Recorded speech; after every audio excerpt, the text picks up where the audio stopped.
انسانی دنیا کی سلطانی۔ بسم اللہ الرحمن الرحیم۔ اللہ تبارک و تعالیٰ کے پاکیزہ نام سے شروع کرتے ہیں جو بہت مہربان بہت رحم والا ہے۔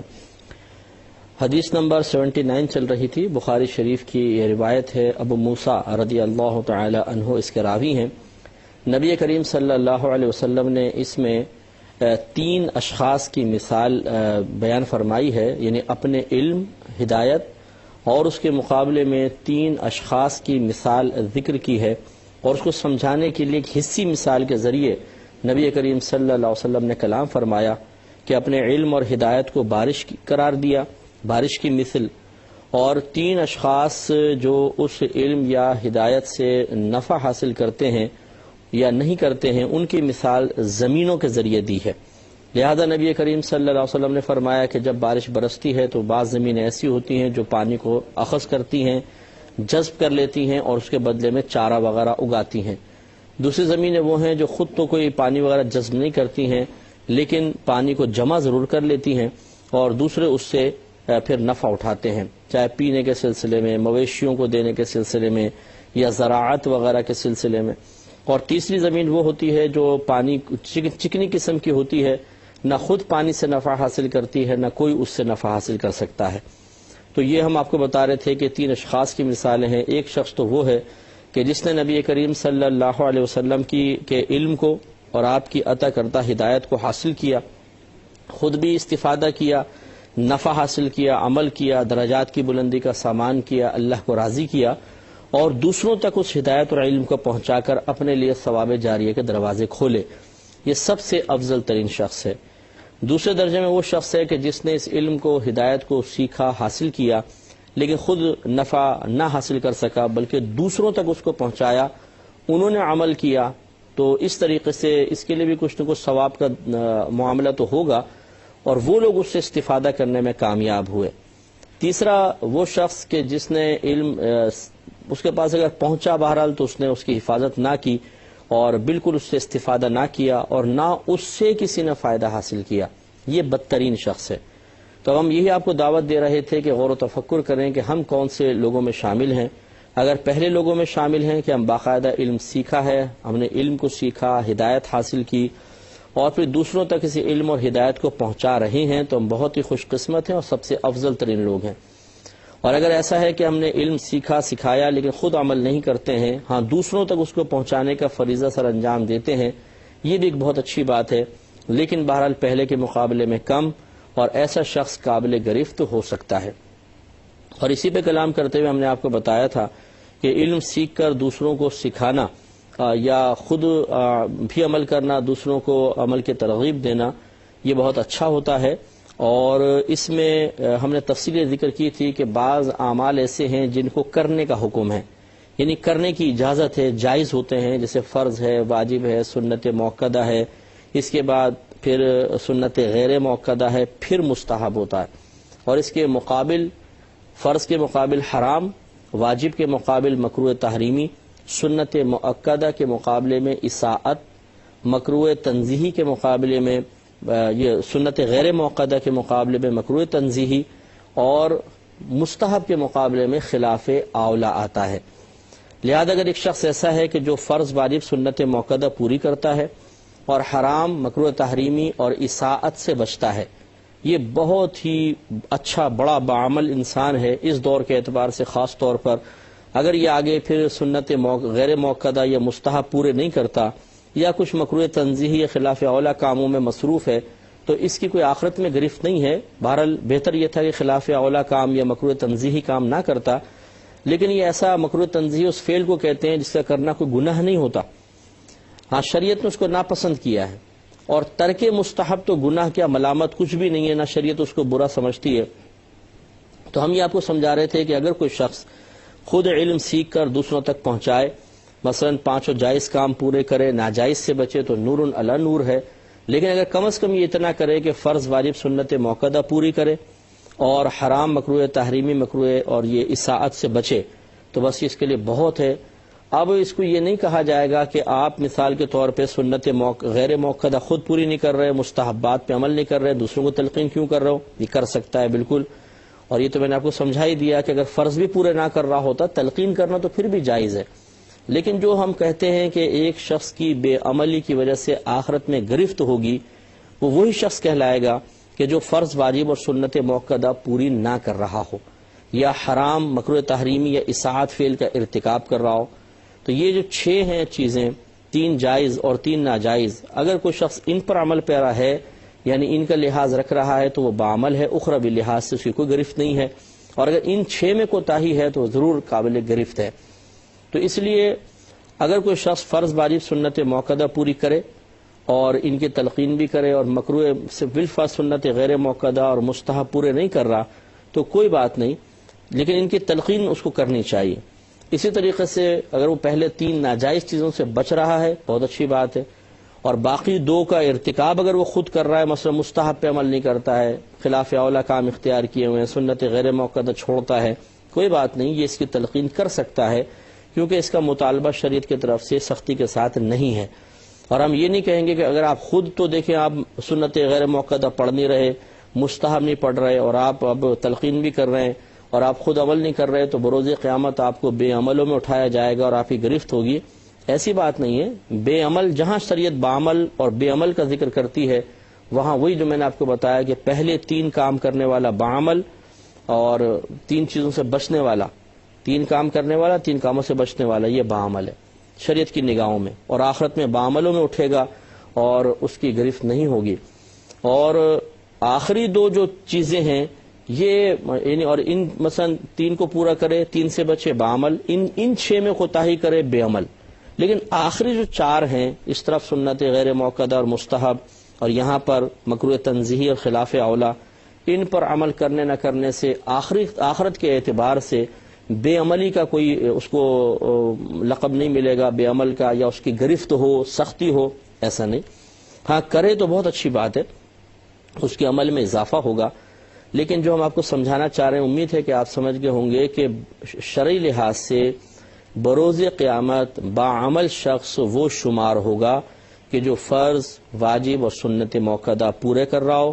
اور حرام مکروہ تحریمی اور اصاعت سے کم از کم بچ رہا ہو، یہ بے عمل یا باعملوں میں اٹھے گا، اور ان 6 میں اگر کوئی کوتاہی کرے گا تو وہ بے عملوں میں اٹھایا جائے گا۔ باقی آخری 4 کا عمل بعمل سے یعنی آخرت میں گرفت جو بے عمل کی ہوگی یا بعملوں کا جو ذکر کیا جائے گا، اس میں اس کا کوئی کردار نہیں ہوتا، اتنی اس پہ توجہ کرنے کی حاجت نہیں ہے، کریں تو بہت اچھی بات ہے لیکن نہیں کریں تو کوئی گرفت نہیں ہے۔ اور اس سے یہ بھی ایک بات واضح ہو گئی کہ بعض ہمارے بھائی جو ہیں وہ کسی کی بزرگی اور کسی کے احترام اور کسی کے اخروی درجات کی بلندی کا اندازہ عموماً ان آخری 4 سے کرنے کی کوشش کرتے ہیں۔ مثلا ایک عالم ہیں، بہت بڑے عالم دین ہیں، وہ انہیں چیک کرے گا کہ یہ مستحبات پر عمل کر رہے ہیں کہ نہیں کر رہے، سنت غیر موقدہ اعمال پورے کرتے ہیں کہ نہیں کرتے۔ اگر بالفرض وہ ان پر عامل نظر نہ آئیں تو اس جاہل کی زبان پر آتا ہے کہ جی یہ تو بے عمل ہیں، آج کل کے علماء تو بے عمل ہیں، دیکھیں یہ مستحبات پورے نہیں کر رہے۔ ہم نے پہلے آپ کو بتایا کہ یہ بے عملی نہیں ہے،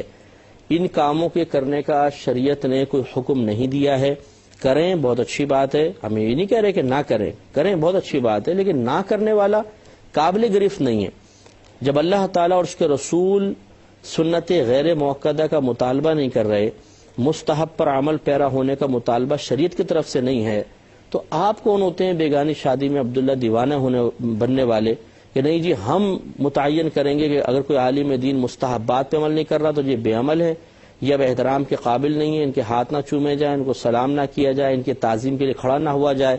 یہ جہالت عظیمہ ہے جو ہو سکتا ہے کہ ایسے جاہلوں کے ایمان کی بربادی کا سبب بن جائے۔ لہذا ہم آپ کو بار بار سمجھا رہے ہیں کہ مستحبات اگر کوئی ترک کرتا ہے، شریعت کی طرف سے بروز قیامت ملامت تک نہیں ہوگی، پوچھنا تو دور کی بات، گرفت دور کی بات، ملامت تک نہیں ہوگی، اور سنت غیر موقدہ میں بھی ملامت نہیں ہے۔ ہاں شریعت نے اس کو ناپسند کیا ہے اس کے ترک کو، لیکن کوئی نہیں کرتا کوئی بات نہیں، ملامت نہیں ہے، گرفت نہیں ہے، عذاب نہیں ہے۔ تو جب اللہ تعالیٰ اس کے رسول ان چیزوں پہ نہ ملامت کر رہے ہیں نہ عذاب کا ارادہ ہے، تو ہم کون ہوتے ہیں کہ کسی کی عزت کا یہ معیار بنانے والے کہ جو مستحبات پہ عمل پیرا ہوگا وہ ہمارے نزدیک قابل عزت، اور جو مستحبات پہ عمل نہ کرے، سنن غیر مؤکدہ کو ترک کرے، تو اس کے لیے بے ادبی کے اس کے حق میں بے ادبی کے اعمال اختیار کرنا ہمارے لیے جائز ہو گیا، اس کی تعظیم نہ کی جائے ہمارے لیے جائز، اس کے بارے میں غیبت ہمارے لیے جائز ہو جائے، لا حول ولا قوت الا باللہ، اس سے پرہیز کرنا چاہیے۔ تو خلاصہ یہ ہوا ہمارے اس کلام کا آج جو ہم نے اس حدیث سے سیکھا کہ ہمیں پہلے گروپ میں شامل ہونے کی کوشش کرنی چاہیے کہ ہم نبی کریم صلی اللہ علیہ وسلم کی طرف سے عطا کردہ علم کو سیکھیں، اس ہدایت کو حاصل کریں، خود عمل پیرا ہوں اور دوسروں تک اس کو پہنچانے کی کوشش کریں۔ یہ سب سے بہترین اور سب سے اچھا عمل ہے۔ اگلی حدیث پہلے باب امام بخاری رحمۃ اللہ علیہ نے قائم فرمایا کہ باب رفع العلم و ظہور الجہل، علم کے اٹھنے اور جہالت کے ظاہر ہونے کا باب۔ اس میں آپ بیچ میں ایک قول لے کر آئے ہیں، ربیعہ نے کہا کہ جس کے پاس تھوڑا سا بھی علم ہو اسے اپنے آپ کو ضائع نہیں کرنا چاہیے۔ میں نے آپ کو پہلے بتایا تھا کہ امام بخاری رحمۃ اللہ علیہ حدیث کو بیان کرنے سے پہلے اس کا ایک عنوان قائم کرتے ہیں جس کو باب سے تعبیر کرتے ہیں، ترجمہ بھی اس کو کہتے ہیں ترجمۃ الباب۔ تو ایک باب قائم کر دیتے ہیں، جو اکثر ایسا ہوتا ہے کہ جو حدیث میں مضمون آنے والا ہوتا ہے اسے وہ ایک عنوان کے طور پہ ذکر کر دیتے ہیں۔ کبھی آپ نے کسی حدیث سے کوئی مسئلہ اخذ کیا ہوتا ہے، فقہی مسئلہ، اسے اخذ شدہ مسئلے کو ایک عنوان سا بنا کر ذکر کر دیتے ہیں، اور یہ اشارہ کرنا مقصود ہوتا ہے کہ اس حدیث سے اس مسئلے کا استخراج ہو سکتا ہے، یہ مسئلہ اس حدیث سے نکالا جا سکتا ہے۔ پھر بعض اوقات باب ذکر کرنے کے بعد آپ اقوال لے کر آتے ہیں، صحابہ کرام کے اقوال، تابعین کے، تبع تابعین کے اقوال لاتے ہیں۔ کبھی نبی کریم صلی اللہ علیہ وسلم کی حدیثوں کے چھوٹے چھوٹے ٹکڑے ذکر کر دیتے ہیں، ان کو تعلیقات کہا جاتا ہے، تعلیقات بخاری، کیونکہ یہ پوری حدیث ذکر نہیں کرتے، ایک چھوٹا سا ٹکڑا لے لیتے ہیں تو اس کو تعلیقات کہتے ہیں۔ یہاں پر بھی ایسا ہی ہے کہ جو ربیعہ رضی اللہ تعالیٰ عنہ کا ذکر کیا، یہ ربیعہ بن ابو عبد الرحمن فروخ ہیں، یہ حضرت امام مالک رضی اللہ تعالیٰ عنہ جو ائمہ اربعہ میں سے ہیں ان کے استاد تھے۔ ان کا یہ مقولہ یہاں پہ انہوں نے لکھا ہے کہ جس کے پاس تھوڑا سا بھی علم ہو اسے اپنے آپ کو ضائع نہیں کرنا چاہیے۔ اس کی شرح علماء نے بیان فرمائی ہے کہ آپ کے کہنے کا مقصود یہ ہے کہ جس کو اللہ تعالیٰ نے تھوڑا سا بھی علم عطا فرمایا اسے اپنے آپ کو اس طرح ضائع نہیں کرنا چاہیے کہ وہ اس علم کو بھول جائے یا دوسروں کو نہ سکھائے یا دنیا داروں کے دروازے پر جائے، بڑے لوگوں سے اس لیے رابطہ رکھے کہ علم کے ذریعے ان سے کھائے کمائے اور پھر وہ اس کو چاہے ذلیل کریں، بے عزت کریں، اس طرح گویا کہ علم کو کمائی کا ذریعہ بنا لے، یہ گویا کہ علم کو ضائع کرنا ہوا۔ تو اس سے ہمیں بچنا چاہیے کہ اتنے بڑے جلیل القدر عالم یہ فرما رہے ہیں کہ جس کے پاس تھوڑا سا بھی علم ہو سے چاہیے کہ اس کو ضائع کرنے سے بچائے۔ اس کے تحت جو حدیث آئی ہے حدیث نمبر 80 ہے، اور راوی ہیں حضرت انس رضی اللہ تعالی عنہ۔ یہ کہتے ہیں کہ نبی کریم صلی اللہ علیہ وسلم نے فرمایا، بے شک قیامت کی علامتوں میں سے یہ ہے کہ علم اٹھا لیا جائے گا اور جہالت ثابت ہوگی، یعنی بہت زیادہ جہالت جڑ پکڑ جائے گی، اور شراب پی جائے گی، اور زنا بکثرت ہوگا۔ تو چار چیزیں نبی کریم صلی اللہ علیہ وسلم نے قیامت کی علامات کے طور پر ذکر فرمائی۔ گو کہ نبی کریم صلی اللہ علیہ وسلم نے اللہ تعالیٰ کے حکم سے قیامت کے دن کی خاص دن یوں سمجھ لیں کہ صدی کی تعین نہیں کی ہے، سال کی تعین نہیں کی ہے، ورنہ نبی کریم صلی اللہ علیہ وسلم نے ضرور بتایا ہے کہ قیامت جمعے کے روز قائم ہوگی اور یوم عاشورہ یعنی 10 محرم الحرام کا دن ہوگا۔ اب کون سے سن میں ہوگا، کون سی صدی میں ہوگا یہ نہیں بتایا، اگر یہ بتا دیتے تو بعین ہی پھر تو معین ہو جاتا، لیکن نبی کریم صلی اللہ علیہ وسلم نے اللہ کے حکم سے اس راز کو راز ہی رکھا، آپ کو بتانے کی اجازت نہیں تھی۔ اکثر ہمارے علماء اسلام اس پر متفق ہیں کہ نبی کریم صلی اللہ علیہ وسلم کو قیامت کا حتمی یقین علم دیا گیا تھا، لیکن آپ کو اس کے اظہار کی اجازت نہیں تھی۔ تو یہ جو نبی کریم صلی اللہ علیہ وسلم نے علامات ذکر فرمائی ہیں یہ بھی اس طرف اشارہ کر رہی ہیں کہ جو علامات ذکر کر دیتا ہے وہ منزل کو بھی جانتا ہے۔ جیسے کوئی آپ سے ہم سے پوچھے کہ جی فلاں جگہ کہاں ہے، ہم کہیں کہ جگہ تو میں نہیں بتاتا ہوں، آپ کو علامات بتا دیتا ہوں، ادھر ایسا بھی ہوگا، ایک بلڈنگ ہوگی، ایک پول ہوگا، ایک درخت لگا ہوا ہوگا، وہاں پہ کچھ دکانیں اس قسم کی ہوں گی. اگر ہم یہ تمام علامات اور نشانیاں بتا رہے ہیں تو یہ اس بات کی دلیل بن جائے گی کہ ہمیں اس جگہ کے بارے میں علم ہے. تو بہرحال نبی کریم صلی اللہ علیہ وسلم نے قیامت کی نشانیاں ذکر فرمائیں، لیکن معینہ طور پر تعیین کے ساتھ آپ نے سن اور صدی وغیرہ یا خاص کوئی جو سال تھا وہ نہیں بتایا کہ کس سال میں قیامت قائم ہوگی. تو یہ چار باتیں اس میں فی الحال نبی کریم صلی اللہ علیہ وسلم نے ذکر فرمائی ہیں. اور یہ دیکھیں جتنی بھی نبی کریم صلی اللہ علیہ وسلم نے قیامت کی نشانیاں ذکر کی ہیں ان میں سے اکثر ایسی ہیں کہ جو برائی ہیں، بری چیزیں ہیں. گویا کہ نبی کریم صلی اللہ علیہ وسلم نے ان چیزوں کا ذکر فرمایا جو قرب قیامت کے وقت معاشرے میں رائج ہوں گی اور برائی ہیں، غلط ہیں، گناہ ہیں. اور یہ بتانے سے مقصود ایک تو اپنے علم کا اظہار ہے کہ اللہ تبارک و تعالی نے آپ کو وسعت علمی سے نوازا ہے. دوسرے اس طرف اشارہ کرنا بھی مقصود ہے کہ یہ بری چیزیں ہیں، ان سے بچو. اگرچہ قرب قیامت کے وقت کثرت سے ہوں گی لیکن تمہیں ان سے بچنا چاہیے، اس لیے کہ یہ غلیظ اور گندی چیزیں ہیں. مثال کے طور پر نبی کریم نے فرمایا کہ علم اٹھا لیا جائے گا. یہاں تو یہ بیان نہیں ہوا، ایک دوسری حدیث میں ہے کہ نبی کریم صلی اللہ علیہ وسلم نے بیان فرمایا کہ علم اس طرح نہیں اٹھایا جائے گا کہ تمہارے سینوں سے علم کو کھینچ لیا جائے بلکہ یا کتابیں اٹھا لی جائیں،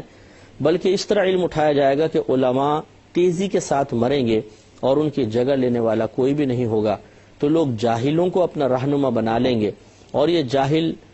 جہالت کے ساتھ فتویٰ دیں گے، خود بھی ہلاک ہوں گے اور لوگوں کو بھی ہلاک کریں گے.